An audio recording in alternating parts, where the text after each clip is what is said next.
maalintuu dhimanaya Abu Dar cidna cad buu keligii ku dhintay meesha ribdan la yidhaa xaaskiisii buu u yeedhay isagoo sakaraada way ku dul oyday markaasuu ku yidhi maxaad noo weyeysaa markaasay ku tiri kaama maarmi karo kuma maydhi karo kuma aasi karo mara kafan kuu noqotona kuma hayo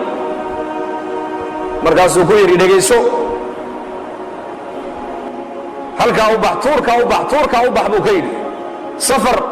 jamaaca mu'miniina soo mari doontee kuwaaba aniga i aasi doonee iigu yeer buu ka yidhi markaasay ku tidhi xaggee dad aan ka arkaa bay tidhi xaggee dad ka soo maraan xilliga jidka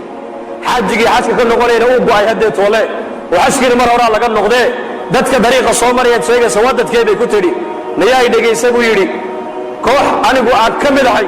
annagoo masjidka dhex fadhin oo xalaqad fadhina ayuu nebigu nagu soo baxo wuxuu yidhi mid baa inaga mida ininka keligii cidlo ku dhimani doona keligii buu cidlo ku dhimani doonaa aaskiisana jamaacad muslimiin oo mu'miniin ayaa ka qayb geli doonta raggii maalinta aan la fadhiyey nin kasta uu dhintay nin magaaluu ku dhintay nin tuuluu ku dhintay nin reerkiisiibuu ku dhintay ninka cidlada ku dhimanaya nebigu sheegay ee jamaacadda mu'miniintu aaskiisa ka qayb geli doonto waa anige ordoo tuurka u baxo jamaacaddii nebigu sheegay baa soo mari doontay igu yeer buu ka yidhi bal sida hadalka nebiga u rumaysan yahay dadkaas muslimiinta maanta adduunyada joogta iyo muslimiinta qarniga caalamka joogtay farqiga inoo dhexeeya waa yaqiin khabarka nebi maxamed ay ka maqleen ayay boqolkii boqol iyo ku rumaysnaayeen boqolkii boqol ninkii nebigu uu sheegay buu yidhi waa aniga ee cidlada ku dhimanaya raggii kaloo dhan way wada dhinteen tuule iyo magaalo iyo qaryad iyo reerkoogay ku dhinteen ninka cidlada ku dhimanaya waa anige jamaacaddu nebigu sheegay baa aaskayga ka qaybgeli doontee halkaa u baxo joogsa buu yidhi jamaacaddii baad arki doontaaye isaguna sakaraadkii baa haya tuurtaaba buur bay fuushaa xaggaa iyo xaggaa wax kala socday eegtaa haddana way soo noqotaa maradeeda intay qoysay madaxa u saartaa haddana way ku noqotaa siday u noqnoqonaysay bay aragta jamaacad muslimiin oo dariiqa maraya maradeedii bay markaa sidaa u tidhi baa la dhihi markaa bay soo leexdeen haweenay bay arkeen buurta dul taagan maxaa cidlada ku dhigay waxay tidhi saaxiba rasuuli illaahi sal alla alay wasalam nin nebi maxamed saaxiibkiiya ayaa cidladaa ku dhimanaya kaalayo ila aasa bay ku tidhi markaasay idhahdeen waayo waxay idhahdeen waxay tidhi waa abu dar alghifaariyi radia allahu canhu abu dar baa cidlo ku dhimanaye kaalayo ila aasa markaasay soo yaaceenay yidhahdeen nufdiihi biaabaa'ina wa ummahaatina hooyooyinka iyo aabbahaya ayaa ku furanaynaaye masaaxiba rasuulillahi baa cidlo ku dhimanaya markaasay abu dar oo sakaraada u yimaadeen markay dhulka ka soo qaadeen ee dhabta ay ku qabteen uu indhaha kala qaaday horta wuxuu ku yidhi bishaaraysta mu'miniin baa tiinoo nebigaa idin sii sheegay buu yidhi xadiiskii nebigu markii buu u bishaareeyey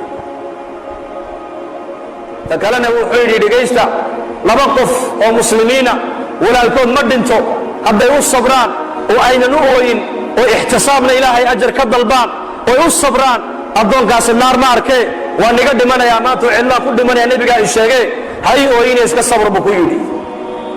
arrinka saddexaadee nii sheeg waxa weeyaan mara kafan igu filan haddaan haysto iyadaa kafan layga dhigi lahaa laakiin ma haysto xaaskayguna mara kafan igu filan hadday haysana maradaabaa kafan layga dhigi lahaa iyaduna ma haysatee idhegaysta walaalahayo raggiina meeshaa maraya dowladda islaamka nin u soo shaqeeya hadduu inagu jiro dharka uu sitaa aniga kafan hayga dhigina buuhi kafan ugama barin dharkaas muxuu dhowrayaa xaaraantuu ka dhowrayaa jirhkiisa inay taabato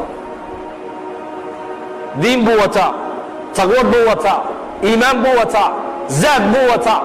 zaadkaa uu aakhiro la tegaayo inuu ka boorooba ayuu diidan yahay innagana zamankan halkeen maraynaa waxaan ku cuninba waa la cunaa ilaa wax walba cuntay soomaali gaajadoonbaa xaaraana bay ku odhanayaan gaajadoonbaa xaaraana kullu jismin nabata fi lxaraami faannaaru awlaa bihi jidh kastoo xaaraan ku kora buu nebigu yidhi naartaa u xaqloo cuni doonta buu rasuulku yidhi xaaraantu iska daa adige ilaa oo shahwadaaday taaiirisaa shahwadaada way saamayn ubadkaaga xaaraanta taqwaduna awlaadday iska soo baxdaa waracu awlaad buu ka soo baxaa